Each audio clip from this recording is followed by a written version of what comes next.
Good morning students. तीसरी video हमारी है 10th क्लास की, प्रश्नावली नंबर 8 हम कर रहे हैं और आपने 28वीं और 29 वीडियो देख ली होंगी। तो उसमें हमने कुछ बेसिक कॉन्सेप्ट के बारे में बात की थी और उन्हीं के आधार पे हमारे ये सारे क्वेश्चन जो प्रश्नावली नंबर 8 के हैं वो चलते रहेंगे। तो 3 तक क्वेश्चन हम कंप्लीट कर चुके थे पिछले वीडियो में।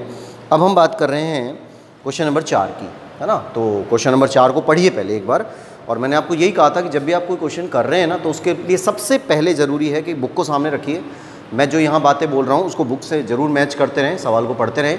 सवाल आप पढ़ लेते हैं, पढ़ने के बाद सबसे पहले हमारे पास चित्र बनता है और चित्र बनने के बाद फिर हमारी ट्रिग्नोमेट्री यूज़ होती है और फिर सवाल हो जाएगा। सवाल में कोई ज़्यादा खास काम नहीं है, बहुत छोटे छोटे सवाल हैं।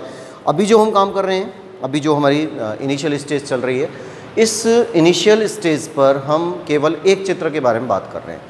एक बार समकोण त्रिभुज का यूज़ करते हैं और जैसे जैसे हम आगे बढ़ेंगे तो उस समकोण त्रिभुज के अंदर दो त्रिभुज बनने लग जाएंगे, उसी के अंदर दो बनेंगे, है ना। या तो ऊपर की तरफ दो बन जाएंगे या नीचे की तरफ दो बन जाएंगे। तो वो अभी सवाल की सिचुएशन आएगी तब हम बात कर लेंगे, पर फिलहाल अभी कंडीशन नॉर्मल है। जैसे क्वेश्चन नंबर 4 देखिए, 10 मीटर ऊंची मीनार के शिखर से, एक मीनार है 10 मीटर की, 10 मीटर ऊंची मीनार के शिखर से, शिखर ये रहा, और मीनार कितनी है, 10 मीटर की है। मीनार के शिखर से पृथ्वी पर एक बिंदु का अवनमन कोण 30 डिग्री है। यहाँ से यहाँ देख रहे हैं और अवनमन कोण 30 डिग्री का है। तो हमने क्या किया, अगर हम यहाँ से यहाँ देख रहे हैं और डायरेक्ट आपने यहाँ पर 30 डिग्री लगा दिया तो वो गलत हो जाएगा। मैंने बताया था पहले भी, क्योंकि अगर आप यहाँ पे कोण बना रहे हैं ना, तो इसका मतलब ये उन्नयन कोण है, ऊपर की तरफ देखा जा रहा है। पर उसने क्या कहा, अवनमन कोण है। अवनमन कोण है तो इसकी जो क्षैतिज रेखा है वो ऐसी तो बनेगी, है ना। क्षैतिज रेखा ये बनी और दृष्टि रेखा ये बन रही है, ये वाली। तो जो कोण बना 30 डिग्री का वो यहाँ पे बन रहा है ना। ध्यान दीजिए इस पर कि कोण कहाँ पे बन रहा है, ऊपर की तरफ बन रहा है। और ये जेड की आकृति बन गई, मतलब एकांतर कोण बन गया। एकांतर कोण होने के कारण ये जो 30 डिग्री है वो यहाँ पर एज इट इज़ आ जाएगा। हो गया। अब हमें यूज़ करना है त्रिभुज को। तो ए, बी और सी, बात अवनमन कोण की हो रही है लेकिन एकांतर कोण करके हमने इसको नीचे लिया है यहाँ पर, ठीक है। तो इस और पूछा क्या है कि अवनमन कोण 30 डिग्री है। बिंदु की मीनार से, मीनार के आधार से दूरी निकालिए। बिंदु की, इस बिंदु की मीनार के आधार से दूरी निकालनी है। मतलब हमें क्या निकालना है, हमें निकालना है आधार का मान। तो लंब का मान दिया हुआ है, आधार का मान हमें ज्ञात करना है। इस आधार को हम x मीटर मान लेते हैं, ठीक है। इस आधार को हमने क्या मान लिया, x मीटर मान लिया। अब इसको हल करिए। तो सबसे पहले हम बात करते हैं त्रिभुज ABC में। त्रिभुज ABC में लंब का मान, लंब बराबर AB और AB का मान है 10 मीटर। इसी तरीके से आधार है BC और BC का मान है x मीटर। ये हमने माना है और ये हमें दिया गया है, ठीक है। और थीटा बराबर दे दिया 30 डिग्री। थीटा 30 डिग्री है, दिया हुआ है पहले से, है ना। ये वाला दिया था, इसको अकॉर्डिंग हम इसको यहाँ ले आए। अब लंब और आधार की बात हो रही है और लंब और आधार कौन से ट्रिग्नोमेट्री फॉर्मूले के अंदर यूज़ होते हैं, तो आपको पता है tan थीटा। और इस बात को मैं कई बार रिपीट कर रहा था, 28वें लेक्चर पे भी मैंने कहा है, 29वें लेक्चर पे भी मैंने कहा था कि जो tan थीटा है वो आपको 95% बार मिलेगा। मीन्स क्या हुआ कि सबसे ज़्यादा बार आपको यही फार्मूला यूज़ करना है ना, सबसे ज़्यादा बार यही मिलेगा। तो tan थीटा होता है लंब बटा आधार, मतलब AB बटे BC, ये होता है। मान रख दीजिए इसमें। तो tan 30 डिग्री बराबर AB की जगह पर 10, BC की जगह पर x। अब tan 30 का वैल्यू कितना होता है बता रखा है मैंने आपको। यही तो कहा था कि 3 मान आपको याद रखने हैं बस, है ना। 0 डिग्री पूछा नहीं जाएगा, 90 डिग्री पूछा ही नहीं जाएगा। तो बचा क्या, 30 डिग्री, 45 डिग्री और 60 डिग्री। 30 डिग्री की वैल्यू 1/√3 होती है, 45 डिग्री की वैल्यू 1 होती है और 60 डिग्री की वैल्यू √3 होती है। बताई थी ना। तो 3 वैल्यूज़ जो आ रही हैं उनको तो आप वैसे ही याद रख लो। अब इनका पक्षांतरण, x यहाँ पे गुणा होता है और √3 यहाँ गुणा होता है। तो ये आ जाता है x बराबर, x यहाँ 1 से गुणा हुआ, √3 यहाँ गुणा हुआ, तो हो जाएगा 10√3, ठीक है। अब x यानी ये जो ऊंचाई, ये जो आधार की वैल्यू आ रही है ना, ये हम x ले रहे हैं। अब या तो आप इसको यहाँ छोड़ दें तब भी ठीक है, लेकिन मैंने आपको एक चीज़ और बोली थी कि जो 10 ये जो √3 है ना, इसकी एक वैल्यू होती है। क्या वैल्यू होती है इसकी? 1.732। यही बताया था ना कि जो √3 होता है इसकी वैल्यू होती है 1.732। इसका जब आप 10 से मल्टीप्लाई कर देते हैं तो वैल्यू आती है 10 से मल्टीप्लाई कर दिया तो आंसर क्या आएगा? 17.32 मीटर। यानी इस बिंदु की मीनार के आधार से कितनी दूरी प्राप्त करेगा? ये 17.32 मीटर ये दूरी प्राप्त करेगा। तो यहाँ लिख देंगे अतः बिंदु सी की मीनार के आधार से दूरी, मीनार के आधार से दूरी बराबर कितनी? 17.32 मीटर। बस ये आंसर इसका हो गया। इसको नोट करिए और फिर आ जाइए क्वेश्चन नंबर 5 पर।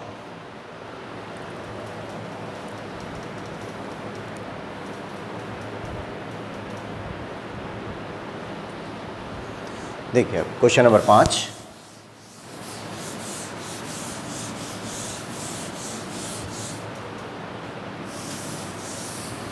को पढ़ते रहिए जब तक।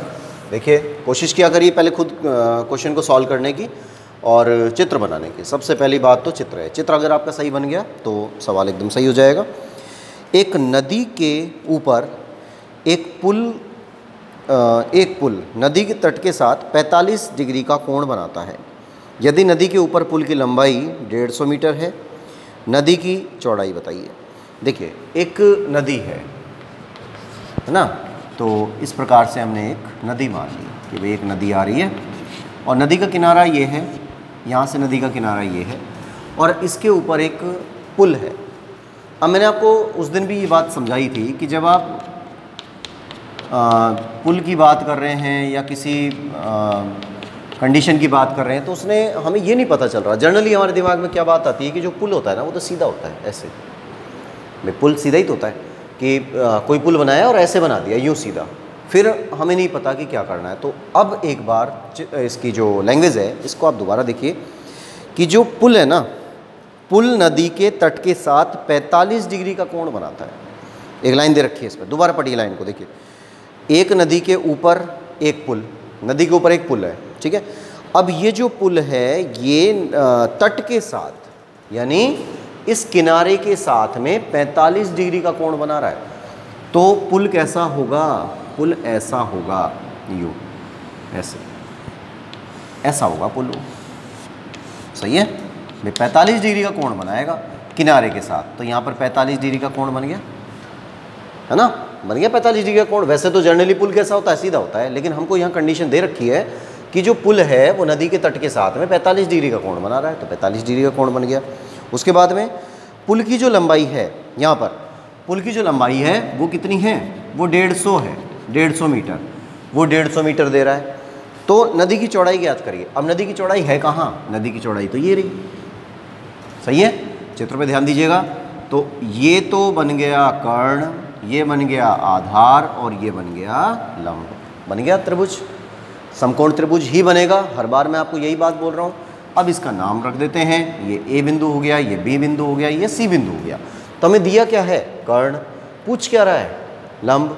कर्ण और लंब का जो सिचुएशन आती है, अगर हम लाल बटा कक्का वाला फॉर्मूला देखते हैं तो उसमें लंब और कर्ण किस में आता है? भाई लंब पूछा जा रहा है, कर्ण दिया जा रहा है, तो जो सिचुएशन बन रही है वो लंब और कर्ण की तो बन रही है ना। लंब और कर्ण की सिचुएशन बन रही है। तो लंब और कर्ण किस में आते हैं? लंब और कर्ण आते हैं साइन थीटा में। तो हम यहाँ पर पहले तो इसके बारे में लिखते हैं, चित्र के बारे में, कि त्रिभुज ABC में, त्रिभुज ABC में इसको मान लेते हैं हम H मीटर मान लिया। में जो दिया गया है वो कर्ण है। कर्ण बराबर 100, ये कर्ण बराबर AC और AC का मान है 150 मीटर, ये हमें दिया गया है। और लंब है, लंब बराबर AB बराबर H मीटर, ये हमने मान लिया। और थीटा दे रहा है 45 डिग्री, थीटा बराबर 45 डिग्री। तो टेन थोड़ी मानना है, क्या लेना पड़ेगा, लंब और कर्ण आ रहा है, लंब और कर्ण आ रहा है तो क्या लेंगे, साइन थीटा लेंगे, ठीक है ना। इसी से पता चलता है, बस एक वैल्यू हमको देगा, है ना, कोई भी भुजा, कोई सी भी भुजा हमको देगा, एक भुजा के बारे में बात करेगा, तो हमें वो देखना है कि वो जो दोनों भुजाएं हैं, चाहे वो लंब और कर्ण हो, चाहे आधार कर्ण हो या लंब और आधार हो, वो कौन से थीटा के अंदर आ रही है, बस उसी थीटा का यूज़ करना है। तो साइन थीटा बराबर लंब बटा कर्ण होता है, तो इसको लिख देंगे ए बी अपॉन ए सी, मान रख दें इसमें। तो साइन थीटा की जगह पर साइन 45 डिग्री, ए बी की जगह पर एच मीटर और ए बी की जगह पर एच और ए सी की जगह पर 150 मीटर। अब साइन 45 का मान कितना होता है, याद तो होगा ही नहीं अब, है ना, कई दिन हो गए। तो 1/√2 h अपॉन 150, सही है। अब ये जो 150 है इसको उठा के यहाँ भेज देंगे, पक्षांतरण कर देंगे, तो यहाँ से आ जाता है h बराबर 150/2√2, ये आ गया। अब देखिए जनरली इसको भी यहाँ छोड़ा जा सकता है, कोई बड़ी बात नहीं है, लेकिन जब ट्रिग्नोमेट्री कराई थी तब मैंने आपको ये बोला था कि कोशिश आप ये करिए कि जो रूट वाली कोई भी डिजिट है ना वो नीचे नहीं आनी चाहिए, है ना, इसको हटाने की कोशिश करिए। तो अगर रूट वाली कोई भी डिजिट हमारे पास नीचे आती है और हम इसको हटाने की कोशिश करते हैं तो हमारे पास वैल्यू बनती है, इसको √2 से गुणा भाग कर देते हैं, तब हटता है ये, √2 से गुणा भाग कर देंगे। तो ऊपर क्या चेंज आया, ऊपर तो आ गया h बराबर 150/2 और √2 से √2 मल्टीप्लाई हो जाता है, तो यहाँ गया 2, उस 2 को इससे काट दिया तो क्या बचा 75/2 मीटर। बस ये आंसर कंप्लीट हो गया। तो जो नदी की चौड़ाई है तो यहाँ लिख देंगे, अतः नदी की चौड़ाई कितनी होगी 75/2 मीटर। और भी बढ़ा सकते हैं इसको आगे अभी, अगर आप इसको 75 को 1.414 से गुणा कर लेते हैं तो उसका एग्जैक्ट मान भी आ सकता है ना। तो जैसे आपकी इच्छा करे वैसे करिए, ठीक है। तो ये हो गया क्वेश्चन नंबर 5, इसको नोट करिए। उसके बाद नंबर 6 पे आते हैं।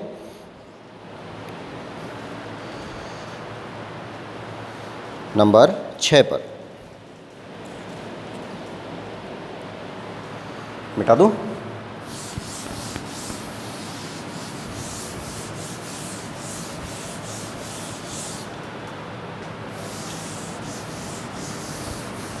क्वेश्चन नंबर 6 देखिए। छठा क्वेश्चन भी बिल्कुल सिंपल है। क्या कंडीशन आ रही है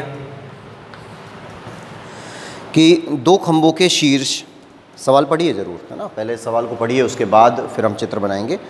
कि दो खंभों के शीर्ष, दो खंभे हैं और उनके शीर्ष मतलब ऊपरी हिस्सा जिनकी ऊंचाई 20 मीटर और 14 मीटर है, एक तार से जुड़े हुए हैं। यदि तार क्षैतिज रेखा के साथ 30 डिग्री का कोण बनाता है तो तार की लंबाई ज्ञात कीजिए।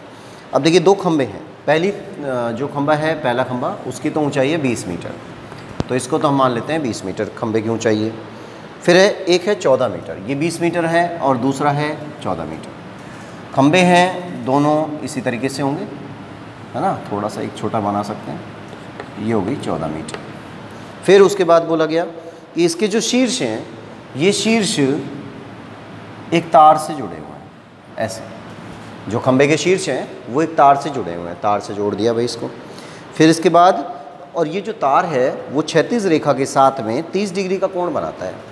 तार क्षैतिज रेखा के साथ, तो तार तो ये है ना भाई, खंभा ये हो गया, एक खंभा ये हो गया, इनको दोनों को एक तार से जोड़ दिया, तार ऊपर लगा दिया, और उसके बाद ये जो तार है ये क्षैतिज रेखा के साथ 30 डिग्री का कोण बनाता है। तो चाहे वो इधर मान लें आप, है ना, या इधर मान लें, एक ही बात होती है, कोई फ़र्क नहीं पड़ेगा उससे। ये 30 डिग्री का कोण बन गया। उसके बाद आ जाता है तार की लंबाई ज्ञात कीजिए।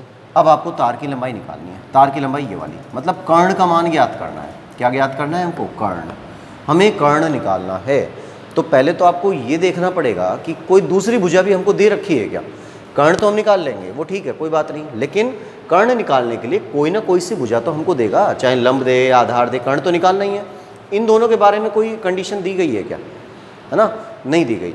तो जब मैंने ये प्रश्नावली शुरू की है तब मैंने आपको ये बोला था कि जब भी हम कोई काम करेंगे तो हमारे पास समकोण त्रिभुज होगा, सही है।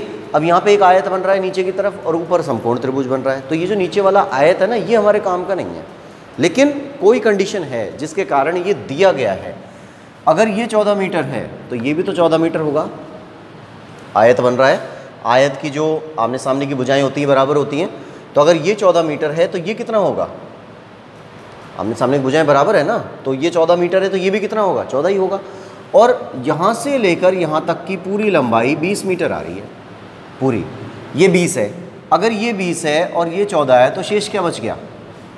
7 वो 6 बच गया ना भाई। ये 20 है, पूरा 20 है, इस 20 में से 14 हटा दो तो शेष क्या बच गया? फिर यहाँ पर 6 सेंटीमीटर बच गया, वो 6 मीटर, सेंटीमीटर नहीं मीटर चल रहा है, तो ये 6 मीटर बच गया। अब जो हमारे काम की चीज़ है वो है केवल ये वाला, यानी ये समकोण त्रिभुज जो आ रहा है ना, बस ये हमारे काम का है। और इसमें भी लंब का मान हमको मिल गया, और लंब का मान मिल गया और हमें क्या करना है?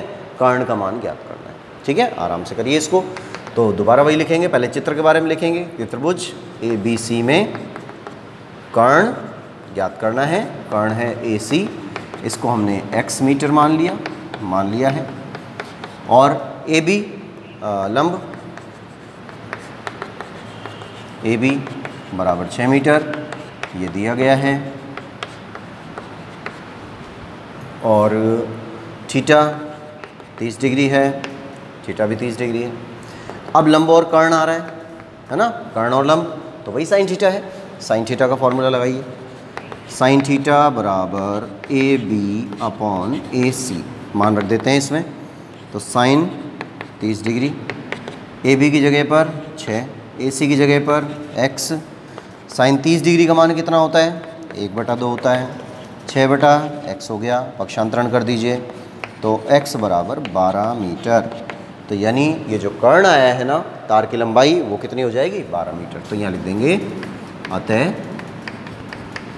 तार की लंबाई बराबर 12 मीटर। ठीक है, ये हो गया आपका क्वेश्चन नंबर 6।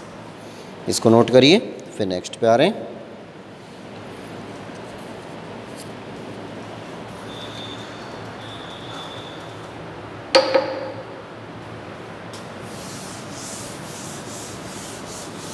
अगला क्वेश्चन नंबर 7 को पढ़िए, क्या कंडीशन बन रही है? क्वेश्चन नंबर 7 में, यदि किसी मीनार के आधार से, कोई मीनार है, देखिए क्या बोल रहा हूँ मैं बार बार कि पहले आप सवाल को पढ़कर चित्र बनाइए। तो मीनार ऊर्ध्वाधर होती है ना, सीधी खड़ी होती है, तो उसको हम सीधा बनाएंगे। यदि किसी मीनार के आधार से A तथा B दूरी पर, A दूरी पर तथा B दूरी पर उसी सरल रेखा पर स्थित दो बिंदुओं से मीनार के शिखर का उन्नयन कोण 30 डिग्री और 60 डिग्री है, तो मीनार की ऊंचाई ज्ञात करिए। अब इसमें डबल चित्र बनेगा, दो कोण दे दिए ना आपको, तो हम ये कहते हैं कि भाई एक मीनार हो गई, इस मीनार से कुछ दूरी पर दो बिंदु हैं A तथा B। अब एक चीज़ देखिएगा कि भाई ये जो बिंदु है ना, ये कहीं भी हो सकते हैं। हो सकता है A बिंदु यहाँ हो, B यहाँ पे हो सकता है ना, और या हो सकता है A यहाँ पे हो, B यहाँ पे हो। तो दो स्थितियाँ बन रही हैं। अब अगर आप दो स्थिति लेके चलेंगे, अलग अलग सारे बच्चे अलग अलग कंडीशन लेके चलेंगे, तो सवाल के आंसर अलग अलग आएंगे। गलत होगा तो किसी का सही होगा, किसी का गलत होगा। तो कुछ कन्फर्म नहीं है कि A कहाँ होगा, B कहाँ होगा। इस बात को कन्फर्म करने के लिए आगे सवाल में एक कंडीशन दी है, और वो कंडीशन ये है A ग्रेटर देन B, ये लिखा हुआ है। अब इसका मीन्स है ये नहीं कि भाई ये यूं ही दे दिया, इसका भी कारण है। A ग्रेटर देन B का मतलब क्या हुआ? A बड़ा है, B छोटा है। यानी जो A दूरी है ना, ये A दूरी तो है बड़ी, मतलब A बिंदु अपन यहाँ मानेंगे, A बड़ी दूरी है, और B छोटी दूरी है, तो B दूरी को हम यहाँ मान लेते हैं कि भाई B दूरी यहाँ आ रही है। बात समझ में आई है? अगर आप इस कंडीशन को फॉलो करते हैं तो प्रत्येक बच्चे का जो जवाब होगा या चित्र होगा वो ऐसा ही तो बनेगा फिर। और अगर किसी ने इससे अलग बना दिया, A को यहाँ कर दिया, B को यहाँ कर दिया, तो वो चित्र गलत हो जाएगा। चित्र गलत होते ही आंसर गलत हो जाएगा। ठीक है, अब शिखर को देखना है, यही बोल रहा है ना। दोबारा पढ़िए एक बार सवाल के ऊपर विशेष ध्यान रखिए, बस चित्र सही बनना चाहिए, उसके बाद फिर कोई प्रॉब्लम नहीं। यदि किसी मीनार के आधार से ए तथा बी दूरी पर सरल रेखा पर स्थित दो बिंदुओं से मीनार के शिखर का उन्नयन कोण क्रमशः 30 डिग्री और 60 डिग्री है।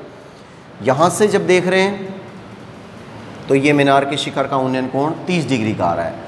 यहाँ से जब देख रहे हैं तो मीनार के शिखर का उन्नयन कोण 60 डिग्री का आ रहा है। ये 30 डिग्री है, ये वाला 60 डिग्री है। अब एक चीज़ देखिएगा आप, कई बच्चे क्या करते हैं, नहीं समझ में आता और उल्टा कर देते हैं इसको कि 60 को यहाँ लिख दिया, 30 को यहाँ लिख दिया, कन्फ्यूज़ हो जाते हैं। लेकिन आपको कन्फ्यूज़ नहीं होना, हर चीज़ का कारण मैं बता रहा हूँ। 30 डिग्री पीछे है, कई जन तो ऐसे ही याद कर लेते हैं कि भाई पीछे रहेगा तो छोटा रहेगा, आगे रहेगा तो बड़ा रहेगा। ये चीज़ नहीं है। क्यों? क्योंकि जैसे जैसे आप आगे आएंगे, ये जो रेखा है ना, ये धीरे धीरे खड़ी होती जाएगी। देखो 30 डिग्री है तो थोड़ी सी लेटी हुई रेखा आ रही है, फिर आगे आए 60 डिग्री होगी ना, 60 डिग्री में थोड़ी सी उठ गई, और आएगा 75 डिग्री हो जाएगी और उठ जाएगी, 80 डिग्री आएगी और उठ जाएगी, तो 90 डिग्री पे आके हो जाएगी ना पूरी सीधी। तो इसका मीन्स क्या है कि जैसे जैसे आप इस रेखा की तरफ बढ़ेंगे डिग्री का मान बढ़ता रहेगा। पीछे की बिंदु से अगर हम यहाँ तक आने की कोशिश करते हैं, मीनार की तरफ आते हैं, तो इधर से आने पर डिग्री के मान बढ़ते जाएंगे और बढ़ते बढ़ते बढ़ते बढ़ते यहाँ पर 90 डिग्री हो जाएगा। सही बात है ना ये? तो इसका मीन्स क्या हुआ कि जितना हम मीनार के आसपास होंगे, मीनार के पास होंगे, वो डिग्री बड़ी होगी, और जितना हम मीनार से दूर होंगे वो डिग्री छोटी होगी। ठीक है, तो इस चीज़ से आप इसको ध्यान रखेंगे।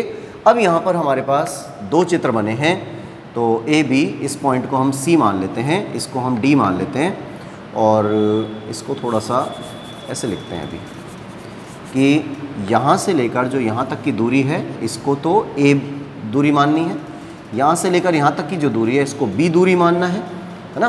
बी बिंदु है यहाँ पर, तो दूरी है, जितनी दूरी है उतना ही बिंदु माना जाएगा। तो ये ए बिंदु है, ये वाला बी बिंदु है, पर हम अपने चित्र के हिसाब से ए लेते हैं, यहाँ पर बी लेते हैं, इसको सी मान लेते हैं, इसको डी मान लेते हैं। ठीक है, ये बिंदु हमारे पास आ गए।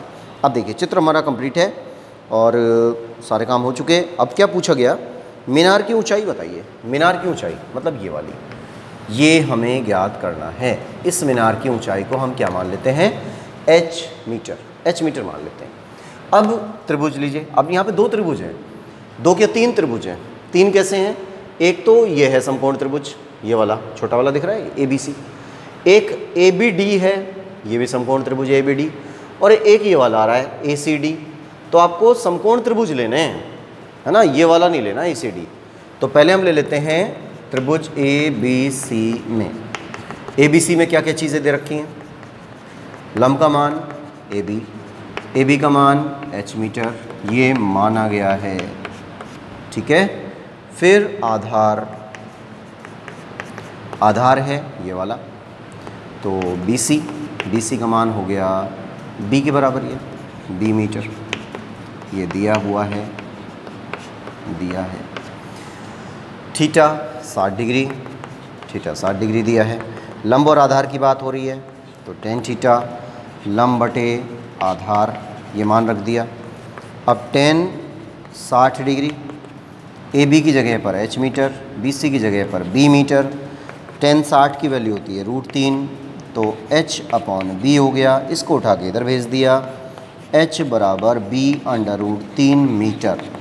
ये मान हमारे पास आ जाता है। इसको समीकरण नंबर 1 डाल देते हैं। ठीक है, अब आ जाइए दूसरे त्रिभुज पर।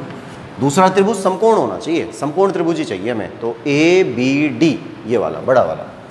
तो ABD में जब ABD में बात करते हैं तो लंब की जगह पर क्या आ रहा है, AB, और AB का मान किसके बराबर आया, h मीटर, ये हमने माना है। फिर उसके बाद B और D की बात कर रहे हैं, यानी आधार की बात हो रही है। आधार बराबर BD, और BD की वैल्यू आ रही है A, यहाँ से लेकर यहाँ तक A दूरी है, ये A मीटर, ये दिया हुआ है। और थीटा कितना है, 30 डिग्री, तो थीटा बराबर 30 डिग्री। फिर वही कि लंब और आधार की बात हो रही है, जब लंब और आधार की बात होगी तो tan थीटा बनेगा, तो ये आ जाता है tan थीटा बराबर AB/BD। इसमें वैल्यू डाल दें तो tan 30 डिग्री, AB की जगह पर h मीटर, BD की जगह पर A मीटर, इसमें वैल्यू डाल दें तो tan 30 का मान 1/√3 होता है और बराबर h/a हो जाएगा। इस a को इधर भेज दिया, a/√3 बराबर h। ये समीकरण नंबर 2 हो गया। अब एक चीज़ देखिए कि जब हम h का मान निकालना चाह रहे हैं तो ये भी h का मान है और ये भी h का मान है, ये दोनों ही h के मान हैं। जब दोनों h के मान हैं तो h के मान निकालने के लिए हमको यहाँ से कुछ कैलकुलेशन करनी पड़ेगी, क्योंकि a और b के जो मान आ रहे हैं वो a और b के मान तो हमारे पास है नहीं। तो हम क्या कर देते हैं, हम कर देते हैं दोनों का गुणा, है ना। यहाँ से h को अगर हम, ये दोनों बराबर हैं, ये भी h का मान है और ये भी h का मान है, समीकरण 1 में भी h का मान है, समीकरण 2 में भी h का मान है, लेकिन हमें क्या करना पड़ेगा, समीकरण 1 व समीकरण 2 का गुणा कर देते हैं। समीकरण 1 और 2 का गुणा कर देते हैं। जब समीकरण 1 और 2 का गुणा करेंगे तो देखो h, इसको आप ऐसे लिख सकते हैं, h बराबर a/√3, ऐसे भी तो लिख सकते हैं इसको, कोई फ़र्क नहीं पड़ेगा, चाहे इसको नंबर 2 डाल दें या इसको नंबर 2 डाल दें, एक ही बात है। तो इसका जो LHS है वो भी h और इसका जो LHS है वो भी h, यानी h का गुणा h से हो गया। तो कंडीशन क्या आ गई, h²। और b√3 है और यहाँ पर a/√3 है, तो b√3 गुणा a/√3, a/√3, है ना, ऐसे ही। अब देखिए उधर √3 से √3 कट रहा है, तो √3 से √3 कट गया, तो यहाँ आ गया h² बराबर ab। √3 से √3 कट गया, बचा क्या, ab। अब इसका वर्गमूल कर देते हैं, तो h बराबर √ab आ गया। तो ये h का मान आ गया, यानी इस मीनार की ऊंचाई आ गई, कितनी आ गई, √ab के बराबर। ठीक है, इसको एक बार समझ लीजिए, इसको लिखिए और फिर उसके बाद हम आ जाते हैं क्वेश्चन नंबर 8 पर।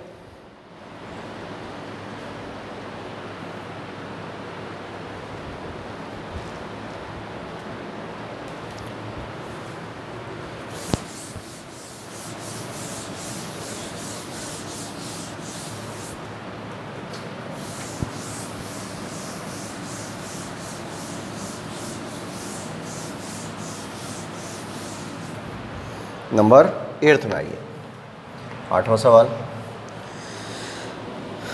25 मीटर ऊंचे एक स्तंभ से, ये थोड़ा बड़ा होगा, थोड़ा समझाने का भी ज़्यादा रहेगा, है ना। इसको आप अगले वीडियो पे लेना, क्योंकि अभी आप देख रहे हैं कि भाई 27 मिनट के आसपास हो चुके हैं, तो हमारे पास मात्र 3 मिनट और हैं। तो मैं 9वां सवाल पहले कर देता हूँ 8वें की बजाय, अगले वीडियो में आपको 8वां कर दूंगा। ये थोड़ा समझाने का है, चित्र भी इसका थोड़ा सा बड़ा बनेगा। तो नंबर 9 पे आते हैं पहले। नंबर 9 है, एक ऊर्ध्वाधर छड़ की लंबाई और इसकी छाया की लंबाई का अनुपात 1:3 है। अब देखिए वही जैसे पहला सवाल आया था, बिल्कुल सेम उसी टाइप का है कि एक ऊर्ध्वाधर छड़, ऊर्ध्वाधर होता है सीधा खड़ा, है ना, वर्टिकल बताया था मैंने आपको, और इसकी छाया की लंबाई। अब छाया जब पड़ती है तो छाया कहाँ पड़ेगी, छाया तो नीचे ही पड़ेगी ज़मीन पर। तो अनुपात जो आ रहा है ना वो 1:√3 आ रहा है। ठीक है, ये दिया हुआ है। सूर्य का उन्नयन कोण ज्ञात कीजिए। अब इसको मिला दिया, वही सवाल नंबर 1 बन गया, ABC हो गया।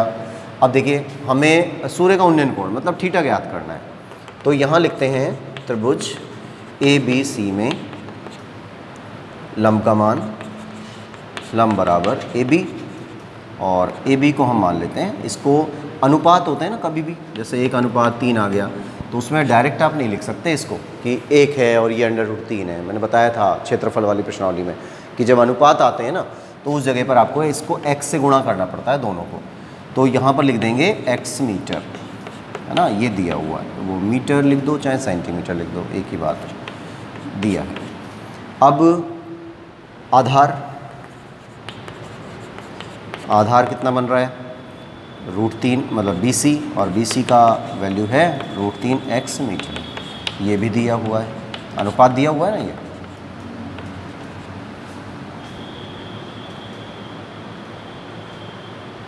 इसको आप दिया की जगह माना कर लो, क्योंकि x की जो वैल्यू है वो तो अभी अज्ञात है, इसको माना लिखिए इसमें। उसके बाद में थीटा कितना चल रहा है, थीटा हमको ज्ञात करना है। तो थीटा ज्ञात करना है, लेकिन लंब और आधार दिया हुआ है, कि जब लंब और आधार हमें दिया है तो ये तो क्लियर बात है कि भाई tan थीटा होगा, और tan थीटा है तो tan थीटा की वैल्यू होती है लंब बटे आधार, मान रखिए। तो tan थीटा तो ऐसे ही थीटा की वैल्यू निकालनी है। AB का मान तो हो गया x और BC का मान हो गया √3x, ठीक है। यहाँ से आ जाएगा tan थीटा। अब ये कट गए, x से x कट गया, 1/√3 आया। अब ये जो 1/√3 होता है कितने डिग्री पे मान होता है, ये बताया था मैंने। 1/√3 कितने डिग्री का मान होता है tan के अंदर, 30 डिग्री का मान होता है, ठीक है। तो tan से ये tan हट जाएगा और यहाँ थीटा बराबर 30 डिग्री, यानी सूर्य का जो उन्नयन कोण है वो कितना होगा, वो होगा 30 डिग्री के बराबर, ठीक है। तो ये क्वेश्चन नंबर 9 आपका कंप्लीट हो गया। और अब आप चाहें तो देखिए 10वां कर सकते हैं खुद, अगर कोशिश करें तो करिए, इसको नोट करिए फिर।